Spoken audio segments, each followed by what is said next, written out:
মিষ্টি এই রোদেলা বিকেলে আপনাদের জন্য একটি কন্টেন্ট করতে চলে আসলাম। ফ্রন্টিয়ার ফ্রুটস গার্ডেনটায় দেখতে পাচ্ছি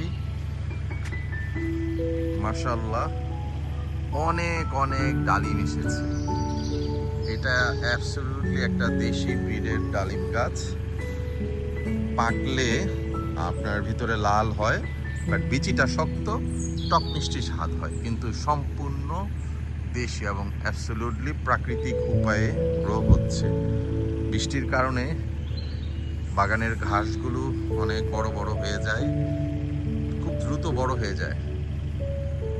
দেখুন মাশাআল্লাহ কি সুন্দর চকচক করছে রোদে। পেছনের দিকে যাই ভিউয়ার্স, দেখি আপনাদেরকে ব্যাকইয়ার্ড গার্ডেনে আমাদের কি ধরনের সারপ্রাইজ অপেক্ষা করছে আমাদের জন্য। সবসময় চেষ্টা করি বাড়িতে অর্গানিক উপায়ে কিছু শাক সবজি ফলমূল করার জন্য।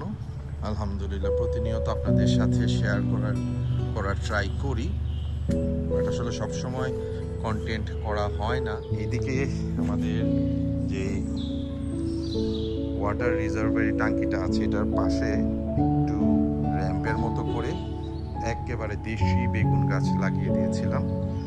মাশাআল্লাহ অনেক ভালো ফলন হচ্ছে। ছোট ছোট গাছে এত এত বেগুন এসেছে আলহামদুলিল্লাহ।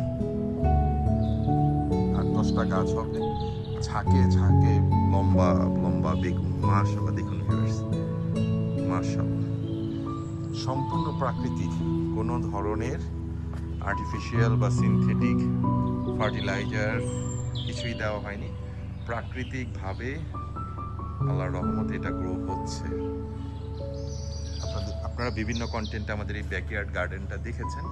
বাড়ির পিছনের দিকে কলা গাছ, নিম গাছ, জাম্বুরা, তারপর বিভিন্ন ধরনের রামবুটান গাছ, আমলকি গাছ সহ বেশ অনেক ধরনের গাছ আছে। একটা জঙ্গলের মতো হয়ে যায়।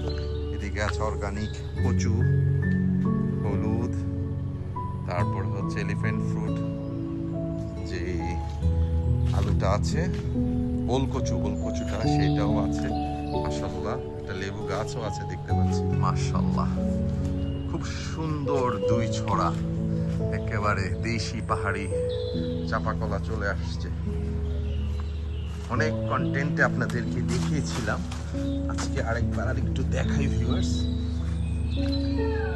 মাশাআল্লাহ দেখুন এই যে এক ছড়া কলা এবং এই যে আরেক ছড়া কলা, এটা হচ্ছে পাহাড়ি চাপা কলা।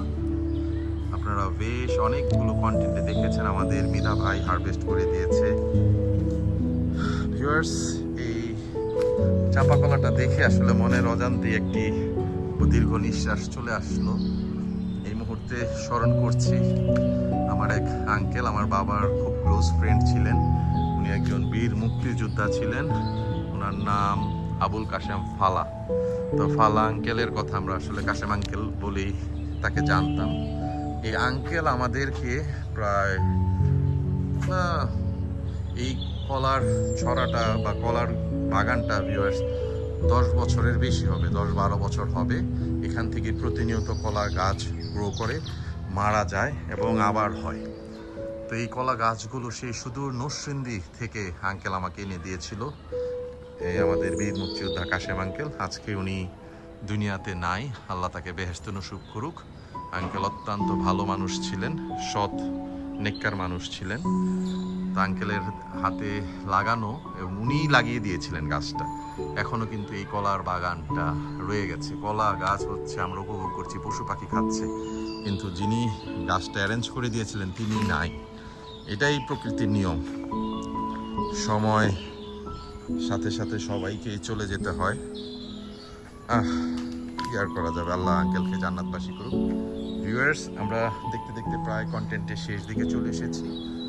এই মুহূর্তে আপনাদের প্রতি অনুরোধ করছি, এখন আমাদের চ্যানেলটা যারা সাবস্ক্রাইব করেননি, আমাদের চ্যানেলটা সাবস্ক্রাইব করে আমাদের সাপোর্ট করবেন। এবং যে সকল ভিউয়ার্স অলরেডি আমাদেরকে সাবস্ক্রাইব করেছেন, আপনাদের জন্য সব সময়ের মতো অর্গানিক ভালোবাসা অবিরাম। আপনারা সবাই ভালো থাকবেন। Good tata.